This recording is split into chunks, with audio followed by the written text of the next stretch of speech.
So the first thing I'm going to show here is how to change some of the rendering so that you can see more features of the surface. So when in your question you had some landmark points on the top surface, and then you wanted to be able to see those from the bottom.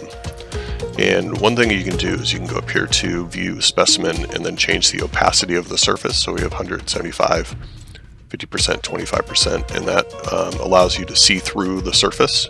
So that would be one thing that you could do. I'm not sure if that exactly meets the needs that you're shooting for.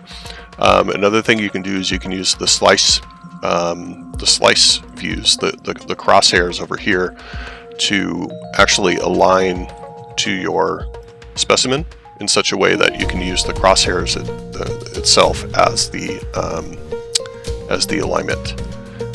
And so you can go to each of the views and grab these little buttons over here and rotate it to align the axes to your specimen.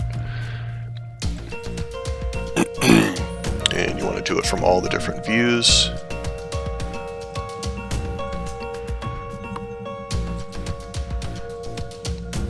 Make sure it's lined up as precisely as you can make it. And then from this kind of view, if you pick on the points, what that does is it snaps the crosshairs to that point that you've selected. And then if you want to put a point on the other side of the surface, you can just follow the line and then drop a point on the other side. If you want to make sure that that new point is placed actually on the surface, you can then just touch it. You can touch it and move it around a little bit, and then go back to here and kind of see where it's at.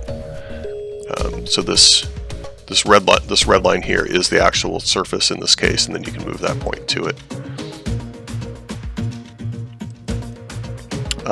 So hopefully that'll help you place your points the way that you wanted.